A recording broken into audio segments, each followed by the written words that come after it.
Hello po, Sir Ricky. So, how was it po after watching the film na ikaw po yung nagsulat and yung screenplay? Well, masarap sa pakiramdam na mapanood mo yung ginawa mo sa big screen. Kasi ngayon, puro small screen, puro computer, cellphone, and so on. So, big screen, ang laki-laking bagay na makita mo yung husay ng acting ni Colleen. Halimbawa, yung nuances sa mukha niya, sa kilos niya, kasi walang dialogue. Si Diego, kanina, yung cinematography. So, ang laking bagay na nasa big screen. So, masaya. Ayan, nung sinusulat niyo po ba yung isang gabi, si Diego Loizaga at Colleen lang po yung nasa isip mo? Or Hindi. Wala kaming inisip mo ng artista nung sinusulat ko siya. Basta ang nasa mind ko lang nun, kailangan mangyari ito lahat in one night. Para medyo maliit lang na production din. Para mas matipid.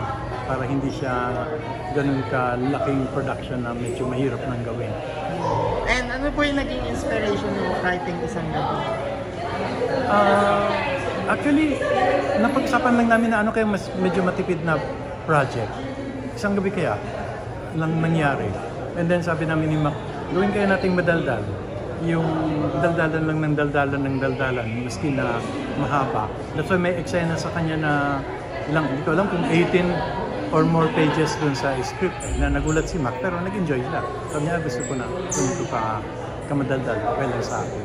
Yeah, now was it po na nasabi po dati sa media ko na before daw po pala yung isang gabi dapat is sa streaming platform lang, sa Viva Max I believe. Yes, pero si Boss Vic daw decided to on the big screen. Nang nakita niya yung offline muna, sabi niya, pang big screen to, pang theatrical release pala to, hindi to Viva Max. Originally, conceptualize namin na in a way, parang small project lang na pang Viva Max. Pero lumaki siya eh. Nung napanood ko offline, nung hindi pa, yung rough editing pa lang, rough cut pa lang, sinabi ko na kay Mac, palagay ko mahusay sina Colleen, sina Diego, parang malaki pala itong pelikula. Hindi pala kasing liit lang nung inisip natin, hindi nakala natin. And yung shooting the film po ba, andun ka rin po ba? Hindi, puro lang kami tawagan.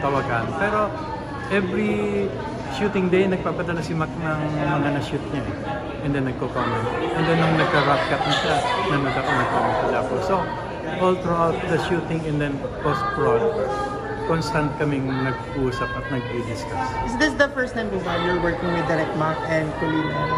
Si Mac, ang tagal ko na. Ang dami ko ng pelikula sa kanya sa Viva. Colleen, yes. In fact, to be honest, hindi ko siya matandaan na napanood ko before. So, nung pinanood ko offline, sabi ko, mahusay pala ito si Colleen. Comeback film na rin po after long. Hindi ko siya kilala in the real sense eh. So, mahusay pala siya.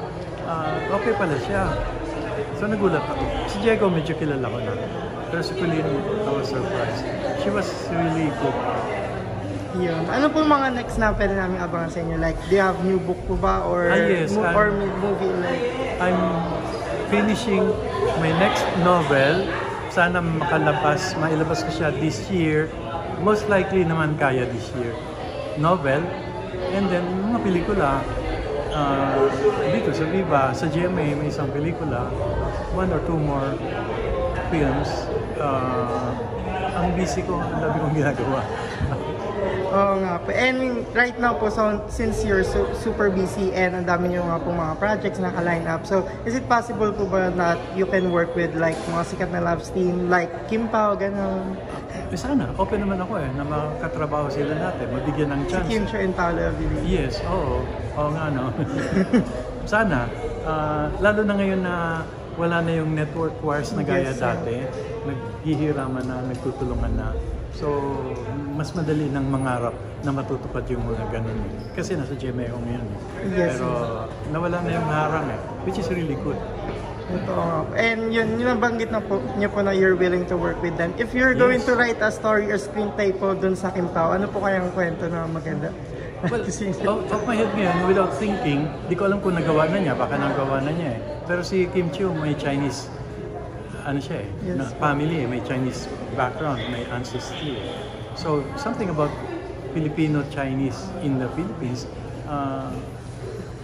pero yung mga nagawa ng Mano po, I think may magagawa pa rin maganda na kwento. Being a Filipino-Chinese na babae sa Pilipinas, I think pwede pwede niya actually si Kim Chiu maraming pwedeng gawin sa kanya eh. Yes. Kasi ang malleable ng itsura niya eh. So,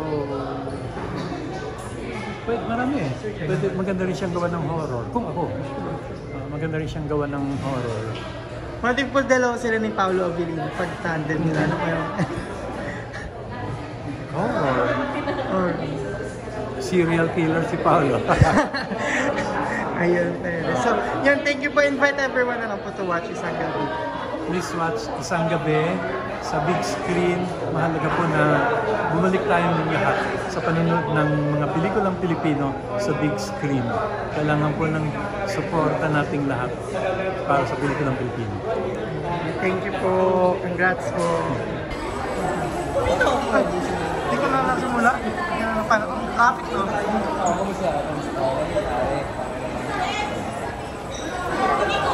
Lalabas na rin yung emotion ko rin. It's okay. Pag pwede lang siya.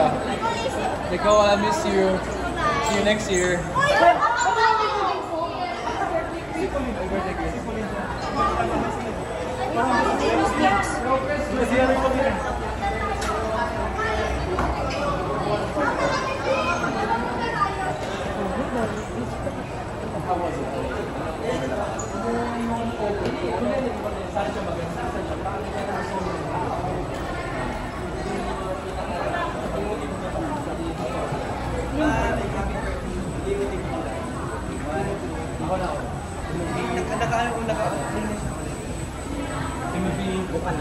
Bukalan, birthday niya, lang ko.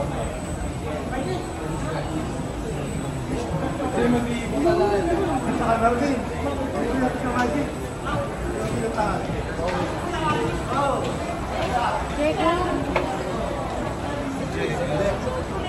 Dek, ang galing mo. Grabe, ituloy mo yan. Ang galing mo. Ang pusay mo. Idol. Pusay mo. Ituloy mo lang. Diego, ano naman yung Raam's Transport? Raam's Transport? Dapat may libre ako.